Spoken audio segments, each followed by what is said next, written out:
Hello and welcome to the Profit Partner, where we help you grow six-figure businesses in 12 months or less. My name is Cherie Warwick and I'm the Profit Partner.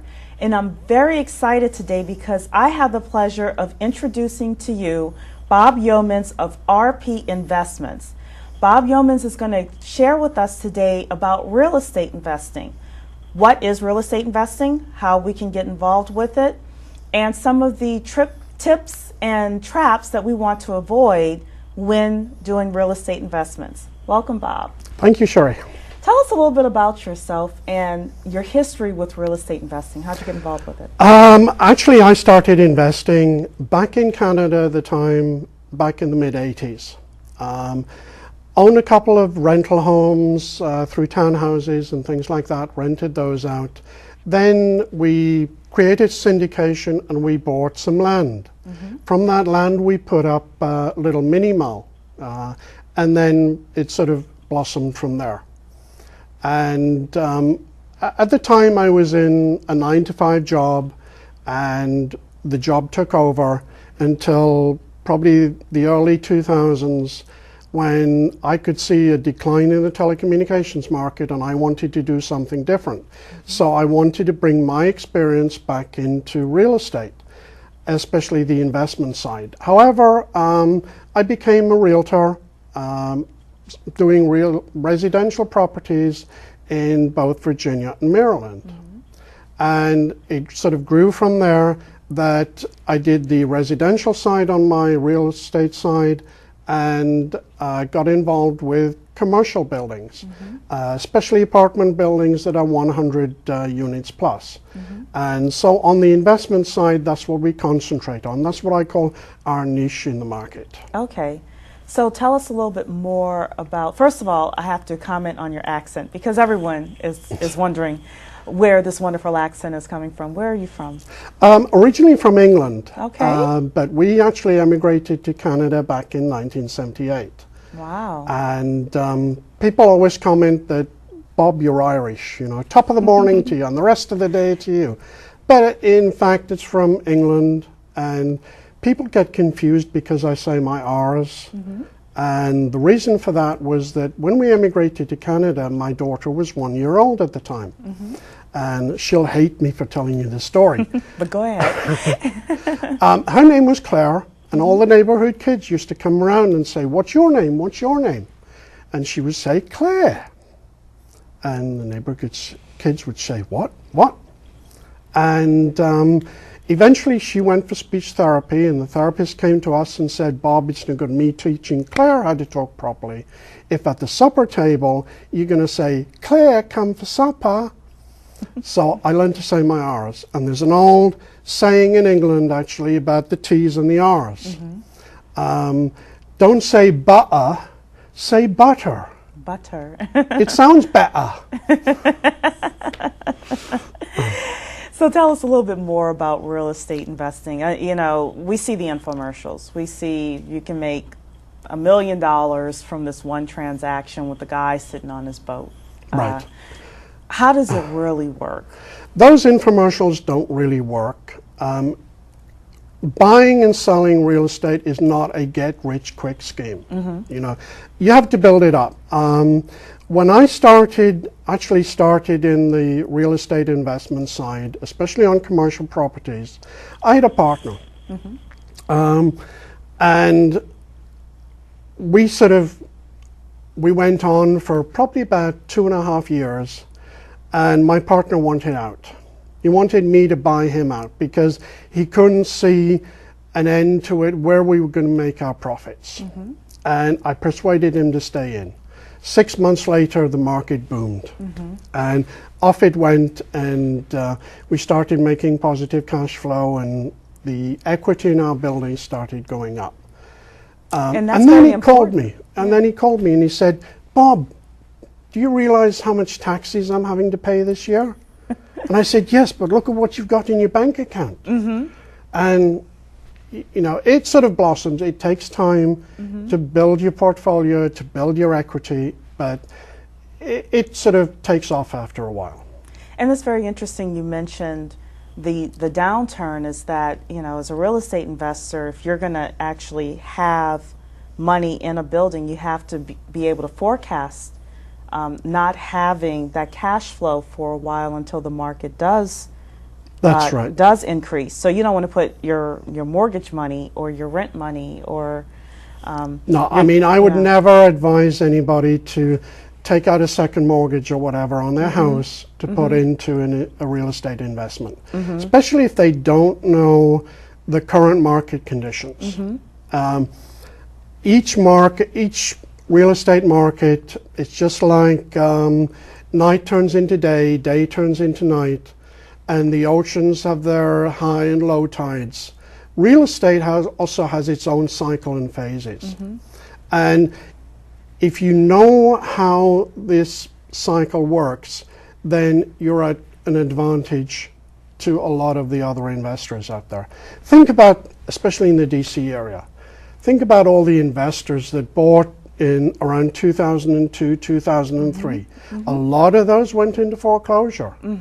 And yet, if you could determine that you were at the top of the cycle at that point and it was going to head downhill, then you wouldn't have bought. Right, right. So tell us a little bit more about the real estate cycles.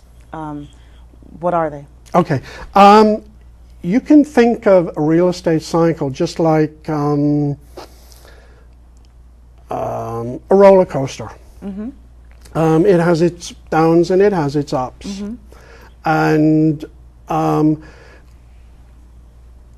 when the sort of cycle turns and it starts going up, it really means that jobs are coming into the area, people are coming into the area, and they need somewhere to live. And that's why RP Investments, basically what we have is a database of investors out there, accredited investors, and we find apartment buildings in these emerging markets when they're starting to go up. We look at a lot of the factors out there in that particular city or the county. When we find somewhere, I will go there. I will do research in that particular town or city, and if I find, yes, this is an emerging market, prices are going to escalate over the next 3 to 5 years, I will find a team down there. I will have what I call a virtual team. Okay. I find commercial real estate agents, residential real estate agents, appraisers, home inspectors, engineers, and things like that. Okay. And we build that team there, we build that relationship, and then we go out looking at properties. Okay. So let me stop you because you mentioned accredited investor. Tell the public what that means. Okay, an accredited investor, because we're a business, the Securities and Exchange Commission, the SEC, has certain limitations as to what we can do in going out there. And I believe they're doing a good job. Okay. Because any investor that comes into RP Investments, I like to sit down with them first. I need to know what their goals are, what their objectives, what are they looking for in real estate investments. And then I can define which database I put them into. Whether we go after what we call repositioning, that means we buy an apartment building, we modernize it, do paint jobs, new carpet, etc., bring in the tenants, and then sell it after about a year or so. Not so much positive cash flow, but higher equity. There's others where we're looking at the positive cash flow every month, and then the high equity at the end. Not as much as if you're doing it on a repositioning, but just the same. Right. So an accredited investor. An accredited investor, yes. The SEC has defined an accredited investor is that somebody who has earned over the last 2 years $200,000 per year in income. Okay. Or that investor plus their spouse combined brings in a salary of at least $300,000 per year. Okay. Or and this is where the other one is, that you have net equity, including your principal residence, of at least $1 million. Okay. What they're saying is that accredited investors know more about investing than just the person from the street. And you know, yes, you can lose money on this, but because of all the due diligence that we do, all the work that's done beforehand, there's a low risk, but there is still a risk. Okay. Okay. And even though someone makes $200,000 or $300,000, they still need to be educated on That's real right. estate. Yes. Yeah. So tell us a little bit more about emerging markets. How many emerging markets are in the country currently? Probably at any given time in the U.S., you've got between 20 and 30 emerging markets. 20 and 30. Oh, Right. 20 to 30. Okay. And tell us a little bit more about what you look for when you're actually doing your research. There are probably about 7 different indicators that we look at. And an example of this would be, let's say, the jobs coming into the area. Okay. You know, a company wants to relocate into an area. That way, we know that the news comes out. Company A wants to bring in 2,000 jobs, Company B wants to bring in 3,000 jobs, but they've got to find the building first. Right. If there's a building there for them, it can take them 2 years to relocate. If the building is not there, it can take 5 years. Okay. So whenever some company defines, yes, they're going to bring jobs into an area, we always look at what buildings are available, offices specifically, in that area for them to move into. Okay. If there are some, we know the population is going to increase in 2 Very years' swiftly. time. Yeah. Now, usually for each person that a company brings in, there's between 2 and 3 other service people that are also required in that area. Okay. You know, you've got barbers, beauty salons, groceries, and things like that. So even bringing 5,000 people in, you're really looking about maybe 15 to 20,000. Great. So really cities are like competing for these companies to come in and That's set right. up shop in their, You know, and they're giving tax their incentives to them. yes, yes. And that's what we look at. You know, we'll talk to the economic development committees in the different cities, find out what have they done in the last year to bring jobs into the area. Okay. Has that strategy worked? If it hasn't worked, okay, we'll put them on the back burner for the moment. But if it has worked, then what are their expectations in the next 12 months? Okay. And then we'll build up from there. And that's a viable place that we will start looking at, and looking at the other 6 indicators in the area. Okay. Give us another example of something that you look at. Probably rental rates. Because we're always looking for apartment buildings. People want to rent. Especially coming into the area, the first thing they want to do is rent for at least a year. They don't want to buy a house. They want to get to know the neighborhoods and things like that. So they'll rent. And that's why we're in this business. Right. If rental rates are rising, it means that A, the jobs are coming into the area, B, the salaries are there to accommodate the increased rents. Now, increased rents in apartment buildings is a good thing, because residential properties, you find the value of a residential property by doing a CMA, a comparable market analysis. You compare it with other houses of the same type in the neighborhood or community. Commercial buildings are valued differently. They're valued on the income, the net operating income that you bring in on a yearly basis. Okay. So if your income is, let's say, $60,000 per month, Okay. you can, 12, 6, 7, 720, I'm just working out, 720,000 per year. Right. right? Multiply that by 10, the approximate value of that building is 7.2 million. Right. Let's say you increase the rents on 100 units by just $10 a month. That's 120. That's 12,000 a month, 120,000 a year. 120,000 times 10 Is 1.2 million. is 1. You've just added $1.2 million onto the value of that building. So that explains why you're looking for rising rental rates, is That's because right, you're yes. able to buy low and it increases the Right. value. Very interesting.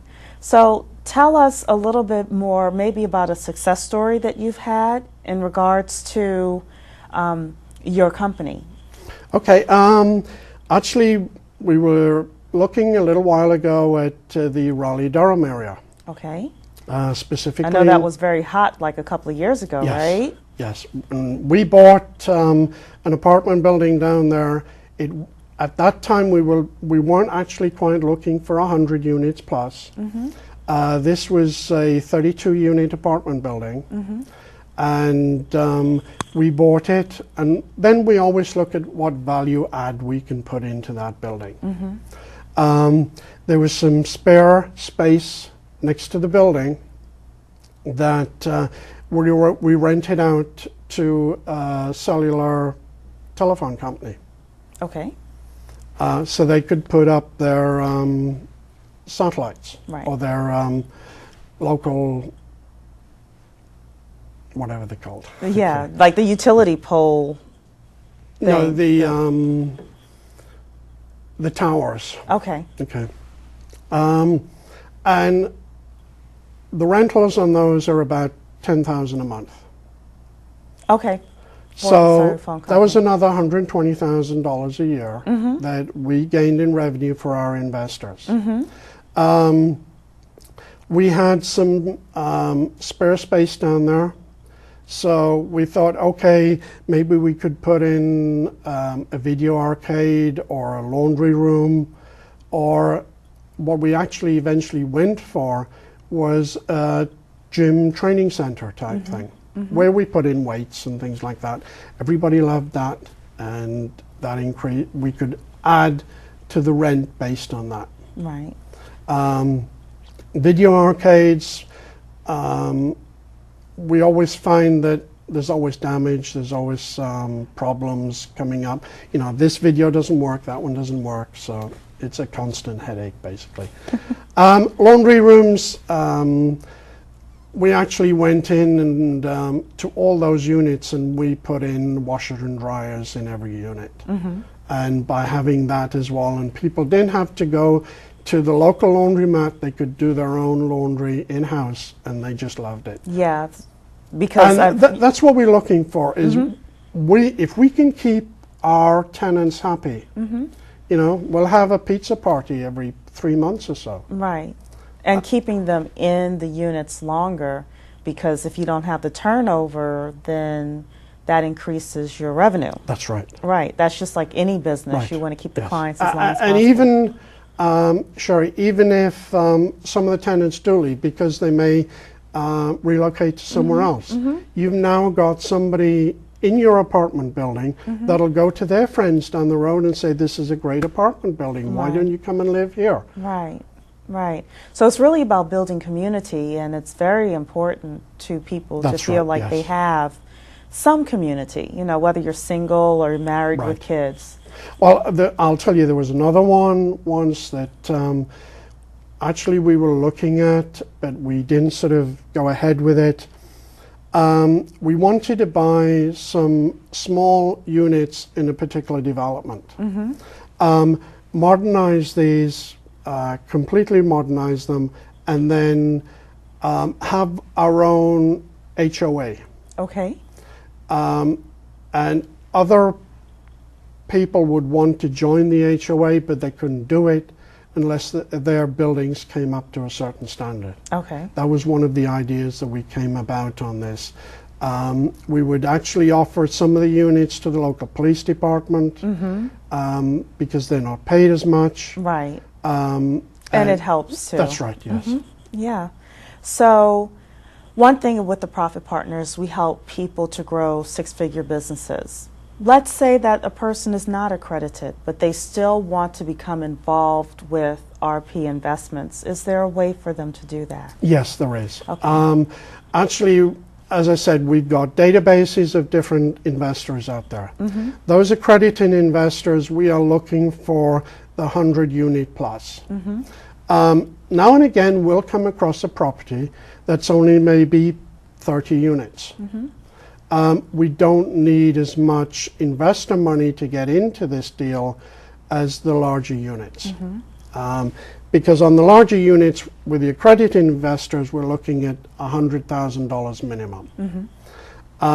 With the lower units, we don't need as much money to get in there, and we can still get in there with those investors. So maybe even if they've got 10, 15, 20,000, they can still get in, and we lump all the money together, the investors together. Right. Now the other thing that we do is that every 6 weeks we have a teleconference call with the investors in a particular unit. Okay. And we go through, tell them exactly what's happened in the last 6 weeks.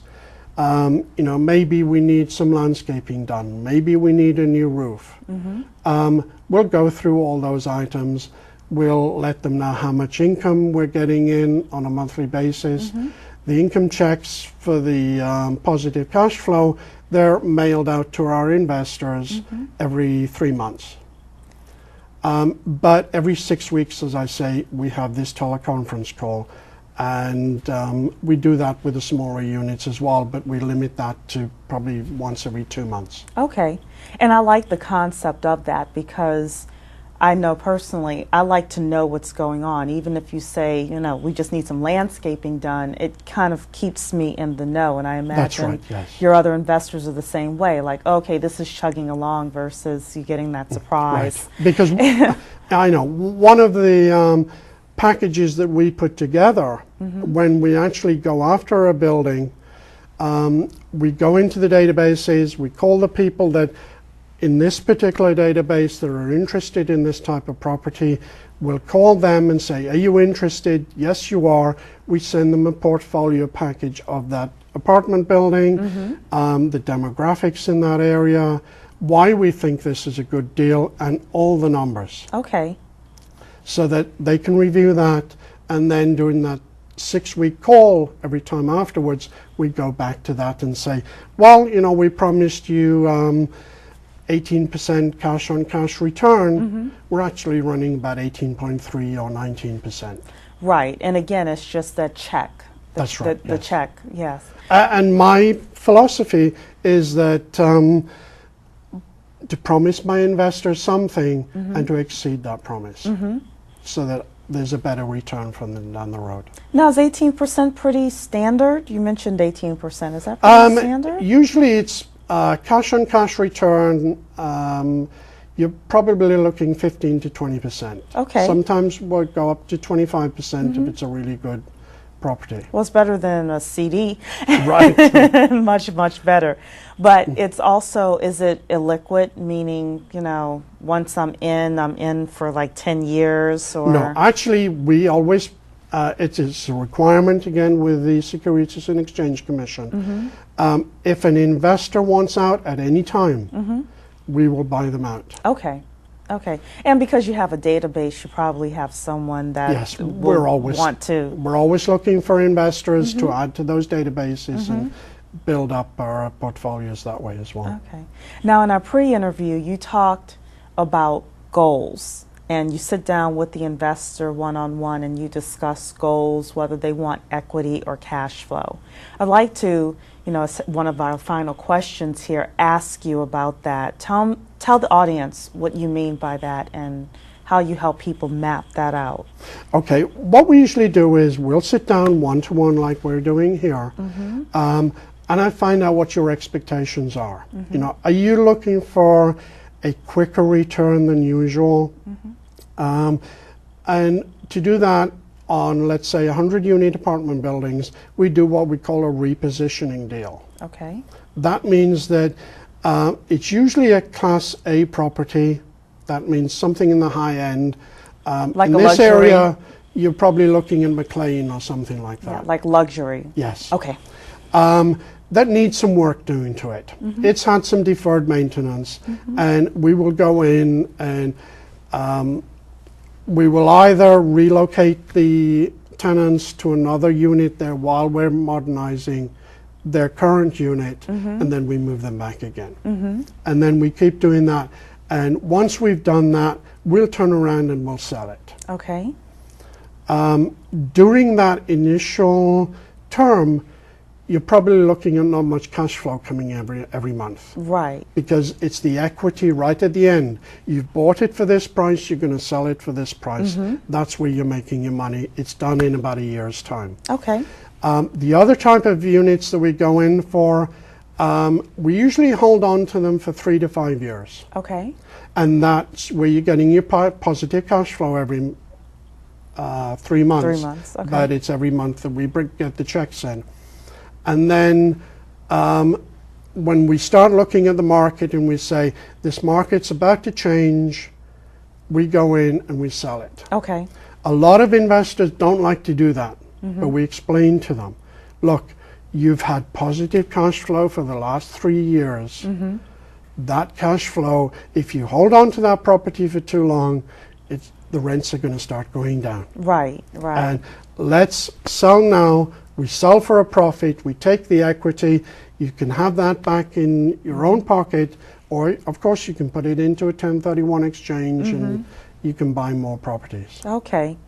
Well, any final words for us in regards to real estate investing? Probably find a mentor, somebody who knows what they're doing, knows the real estate cycle, and pick their brains. Okay. And you could be our real estate that's mentor, right. Yeah, right? I mean, I actually give seminars I'm just about to start them in the DC area as well, on the cycle and how it all works and things like that. Okay. I want to thank you so much, Bob, welcome, for being here with us today at the Profit Partner. And if you would like Bob to be your mentor or more information, you can reach him at rpinvestments.us. That's www.rpinvestments.us. Thank you so much, Bob, for being our special guest today. And again, my name is Cherie Warwick of the Profit Partner, where we help you grow 6-figure businesses in 12 months or less. God bless you. Have a prosperous day.